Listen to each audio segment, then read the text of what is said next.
Peace, everyone. Thank you for joining me. If you are new, welcome. I am Zoena, aka ZuZuNatural. I'm the owner of Inner Outer Balance Crystal Shop, along with Cosmic Crystal Subscription Box. I make videos on crystals, self-care, wellness, that kind of topic. If that interests you, go ahead and hit that subscribe button.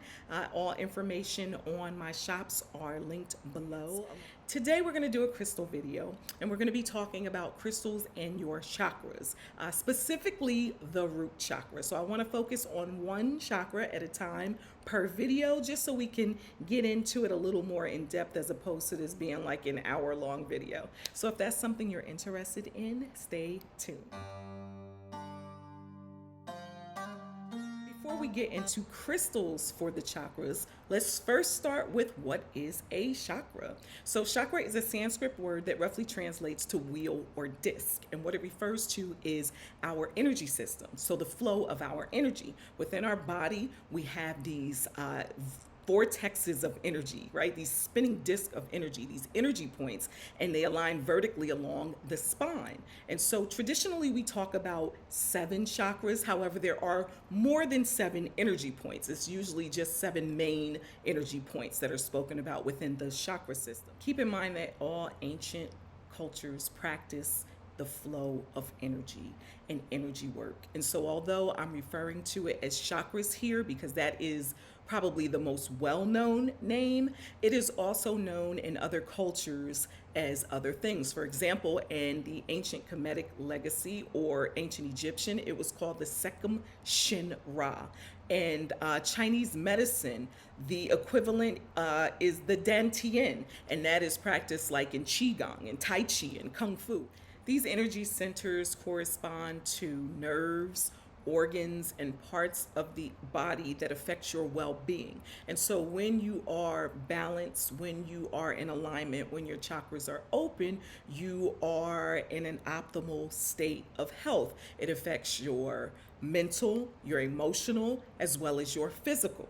However, the opposite is true when these energy centers are blocked. That is when you have disease and unwellness. So today we're just going to start with the root chakra, but your first chakra is your root chakra, located at the base of the spine and tailbone area. Your second chakra is your sacral chakra, and that's located in the lower abdomen. Your third chakra is your solar plexus chakra, which is located in the belly area. Your fourth chakra is your heart chakra, which is located slightly above the heart area. Your fifth chakra is the throat chakra, which is located in the throat area. Your sixth chakra is your third eye or brow chakra, which is located here between the eyebrows and the brow area. And your seventh chakra is the crown chakra, located at the top of the head. Today, we're just going to talk about your first chakra, your root chakra. So your first chakra, the root chakra, is your grounding and your stability. You are grounded and rooted into the earth or with the earth through the energy of this chakra. So your stability, your balance, your feelings of being connected with the earth, associated with your survival. So your basic needs, your food, your water, your shelter. When your basic needs are met, you feel safe, you feel grounded, you feel balanced. But when they are not met, you have the opposite. And so you feel, when your chakra, root chakra, is unbalanced, when it is closed, when it is blocked, you don't feel safe. You might have anxiety, you might have panic attacks, you might have lower back problems and foot problems and elimination problems as far as with your colon. And so there are a lot of disease and imbalances that come when that root chakra is out of balance. And so that survival, if you had any sort of childhood trauma where when you were a child you should have felt loved, cared for, taken care of, and safe, if you did not feel that, then you're going to have a lot of imbalance in that root chakra area. There are numerous ways to have your chakras in alignment. balanced, and open. So there's not one way you can do it. And essentially, you want to be incorporating multiple ways. So the color red is associated with the root chakra, also black. And so color therapy is an excellent way to work with your root chakra. Meditation, yoga, essential oils, crystals, which is what we're going to be talking about, mantras, intentions, your foods, so your herbs. All of these are things that you should be encompassing within your wellness to have a balanced and aligned system. So we'll be talking about crystals associated with the root chakra. So like I said, the color associated with the root chakra is red, also black, or your deep greens and your really deep muddy earthy colors like those dark chocolate browns and grays. And so there's a lot of crystals that are associated with the root chakra. We're going to go into detail for just a few, but I'll just show you some that I have so you can see them. We have Shungite. Shungite is associated with the root chakra. We have Bloodstone. Bloodstone's associated with the root chakra. We have Smoky Quartz. Smoky Quartz is associated with the root chakra. Black Kyanite. Black Kyanite. Black Obsidian, which is a volcanic glass, but we put it in the crystal category. Black Obsidian. Red Jasper. Red Jasper is associated with the root chakra. What else? Garnet, one of my favorites. Garnet is associated with the root chakra. And what did we not mention? I just got confused here. These are lava stones. Lava stones associated with the root chakra. Hematite. Hematite's associated with the root chakra. Shungite. So here are a few examples of Shungite. I have a Shungite pyramid here, and I have a lot of Shungite in the shop, just in case you're wondering. I have this Shungite Merkaba. I've got this Shungite step pyramid. This is one of my favorite pieces. I've got this Shungite sphere. I've got the big boy, which I've showed you in other videos. This is for your heavy duty work. This is what you need to get that self grounded. And then I have this little guy. He is one of my favorites. I paid way too much for this, but I had to have him. He's a little Shungite Buddha head. He's so cute. He's such a teeny little guy, but I love them. So that's a Shungite Buddha head. This is perfect for like just holding on to, put in your pocket. But Shungite is a grounding and balancing stone. It's also a stone known as a neutralizer. So it helps balance that yin and yang energy, that feminine and masculine energy, which you want to make sure you are in balance. Some of us are carrying way too much masculine energy, and some of us are carrying way too much feminine energy. And you want to have a delicate balance between the two. So I want to give you practical ways that you can use your Shungite for helping to balance your root chakra. So the first way is you can just carry it with you. If you got a little guy like this, or a tumble, or maybe a palm stone, you can carry it in your pocket. You can carry it in your purse, your man bag, your book bag, but you carry it with you. And it's really nice if it's maybe somewhere near that root chakra area, right? So somewhere near down in that pelvic area. It would be nice if it falls somewhere down there, but it doesn't have to, but you carry it with you. That's the first way you can use it. The second way you can use it, which is one of my favorite ways just because it's so easy, along with being fashionable and cute, is you can wear it. And so this is a Shungite bracelet here.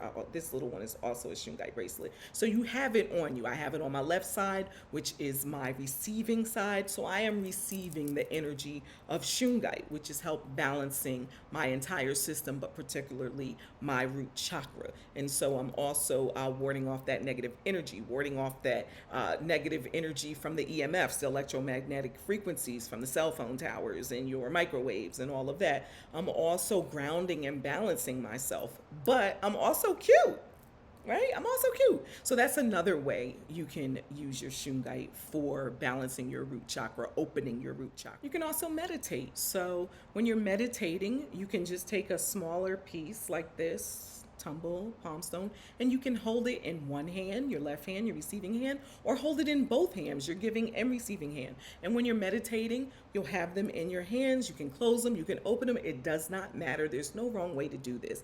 And you go ahead and you meditate, and you might want to just bring your awareness when you begin to what's in your hand to the energy. Feel the energy and how it feels. Do you feel grounded?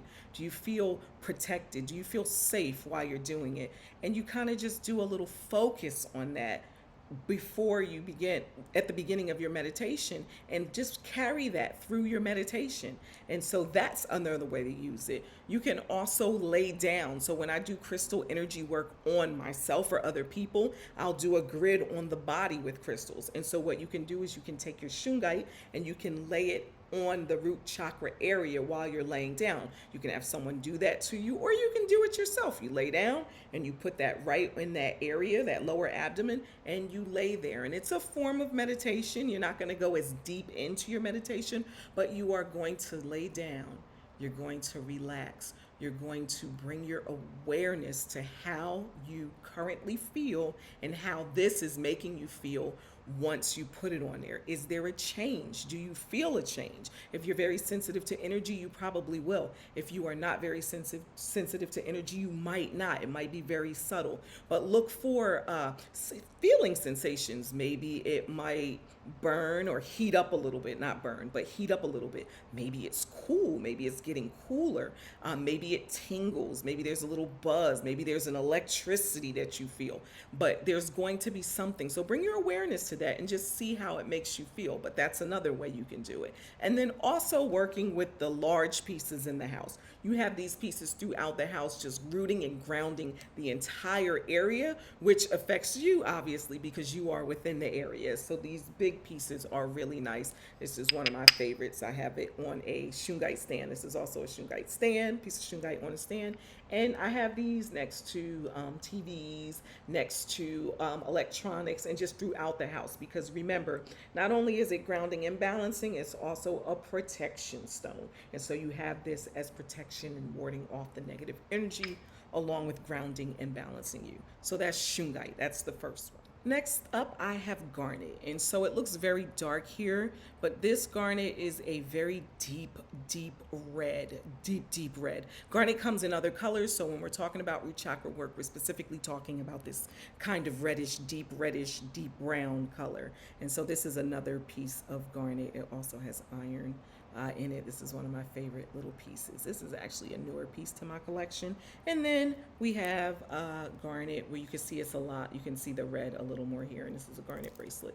I'm also wearing a garnet bracelet. So garnet is associated with the root chakra, obviously, and this is associated with passion, sexuality, creativity. I love this one for a nice balancing feminine energy. I like this one for using with, if I do combinations for like women's health, I'll do like garnet, rose quartz, and moonstone, because it's also associated with the emotions, particularly those feminine emotions, for helping balancing those emotions. And so I really love garnet. Now, one thing about garnet is not only is associated with the root chakra, it's also associated with the crown chakra. So you have that energy that starts down at the root and kind of zings all the way up to the crown, just giving you total body alignment and balance. And so garnet is fabulous. Garnet is another pick just because I don't talk about it much, and it's one of the crystals. When I'm giving you crystals for whatever it is that we're talking about in a video, I like to give you crystals that are easy to find. I don't want to give you some crystal that's available in ancient so-and-so that no longer exists, because yes, that's nice that you might learn about it, but if you can't get your hands on it, it doesn't matter. And so garnet is easy to get your hands on, it's easy to find, and it's affordable. And so we're going to use the garnet the same way I mentioned for the shungite. You can carry it in your pocket or your purse or your man bag or your book bag. You can wear it as jewelry, a bracelet, a necklace, earrings, an anklet. You can use it in your meditations by holding it in your hand, one hand, the left, which is your receiving, or both hands, your giving and your receiving hand, and just connect with it, feel it, see how it feels. See if it feels different than perhaps the shungite, because it should. They're both rooting, grounding, and balancing stones associated with the root chakra, but they have their own energy signature. So they should feel slightly different. You might feel them at different parts of your body. So what I like to do is If I'm meditating with a stone, or even if I'm doing the body work where I lay down and grid myself with crystals, and let's say I put this on my root chakra area, what I like to do is see, where do I feel it within the body? Is it pinging in my heart area? A lot of crystals ping in my heart area. And when you feel that, maybe you feel it in your lower back, maybe you feel it in your left arm, it's important to kind of connect with that and be mindful, because it's telling you a story. It's telling you that it is affecting the energy of wherever it is that you feel it. So maybe you have blockages in that area. Maybe you have some unwellness or some healing you need to do in that area. So really pay attention to where you feel it and the feelings that you have once you do that. So of course you can put it on your body to make a grid.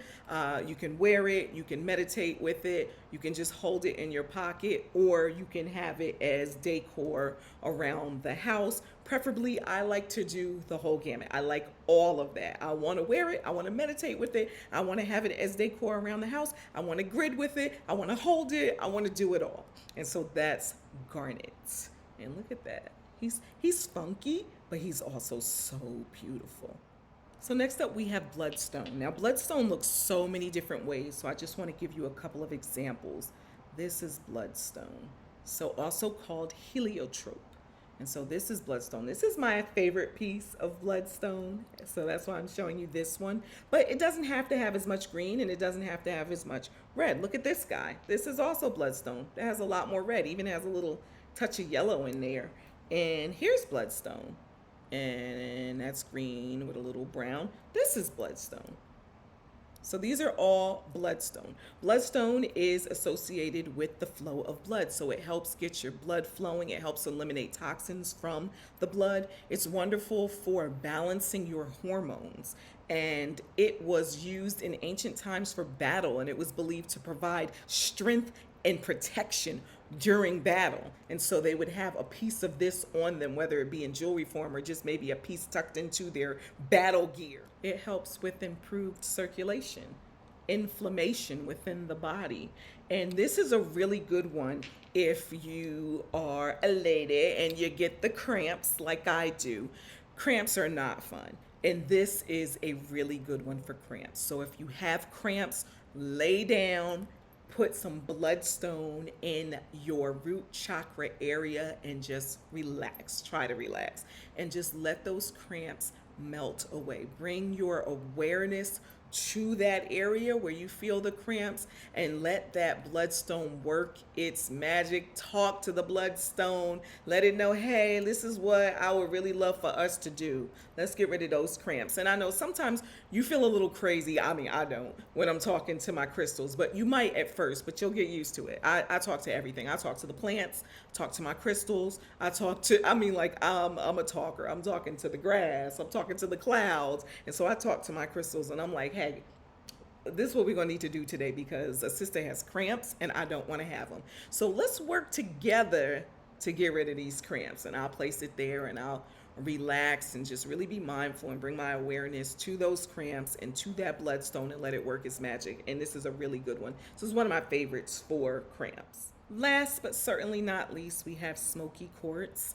And I wanted to make sure I spoke about a quartz because quartz are just such excellent crystals for removing negative energy, warding off negative energy. But Smoky Quartz is also really good for anxiety and stress. And a lot of times if you have a root chakra imbalance, there is definitely anxiety there. There is definitely stress there. And so there's anger and resentment there because you felt unsafe and it created the atmosphere to have these issues and these imbalances in the first place. And so you really want to work with Smoky Quartz. For that, quartz is an amplifier of energy. It helps with clarity of thought. And even though clear quartz is more for the clarity of thought, all quartz have that kind of flow and energy to some degree. And so Smoky Quartz is no different. But this is really going to be great for the emotions, just those feelings that come up just from having the imbalance, because those feelings stem from the experiences that created it.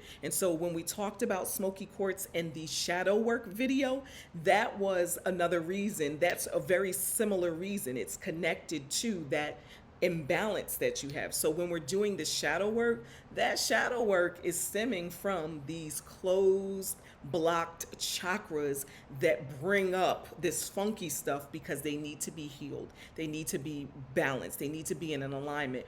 But before we can do that, we have a lot of digging to do and a lot of work to do. And so the crystals can help us with helping to unblock those areas. And so this is Smoky Quartz.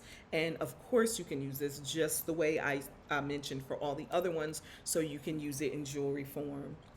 You can, a necklace, bracelet, whatever you want, ring. You can use it to meditate with, holding it in one hand or both hands and just focusing and bringing your awareness to the crystal and seeing how it makes you feel. And then, of course, drifting off into your meditation. You can use it in body grid work where you would just put it on your body or have someone put that on your body and just sit it on that root chakra area and just lay down, relax, be mindful, and bring your awareness. Remember, I'm mentioning mindfulness and awareness a lot because when you're healing, you have to be mindful and you have to be aware. And so with root chakra work, you really want to pinpoint what is the reason for the blockages, because that way you can avoid having those blockages in the future. And there's always work to be done. A lot of times I hear people talking about, oh, well, I healed that. You know, I was in this relationship and I'm healed. No, you are healing. Healing is an ongoing process. You are never done healing. You are alive. So you are picking up so much throughout the minutes, the seconds, the days, the hours, the weeks. You're picking up everything around you. And so you're always having to heal from something. It might be a conversation you had last week. It might be something someone said to you yesterday that just affects you. So you're always healing and working and bringing yourself into alignment. You're never done. You're never done. You never say, I healed, I'm done, I don't have to do that anymore. You do. You do. You always want to be mindful and aware and always working on yourself, which is working on your healing. So Smoky Quartz, that's all I was going to mention, but for some reason, red jasper is calling to me to be spoken about, so I'm going to. So I showed you red jasper earlier, but I hadn't really gone into detail about it. So for some reason, red jasper is like screaming at me, you got to talk about me, you got to talk about me, so I'm going to talk about you. So this is red jasper. So red jasper obviously is a jasper, and it can be anywhere from like this bricky color to a nice vibrant red. And so of course we know it's associated with the root chakra because it is red. That's an easy way to know whether a crystal is associated with a chakra. What color is it? And so a lot of times people will be like, oh, well, how do you know that's associated with that chakra? It's red. That's how I know. And so it might be associated with another chakra as well, but generally you can know the primary chakra just from the color, which will give you certain properties about it. Even though each crystal will have its very specific uniqueness, there will be like a basic undertone foundation of properties. And so I love, love, love red jasper. Red jasper is vitality.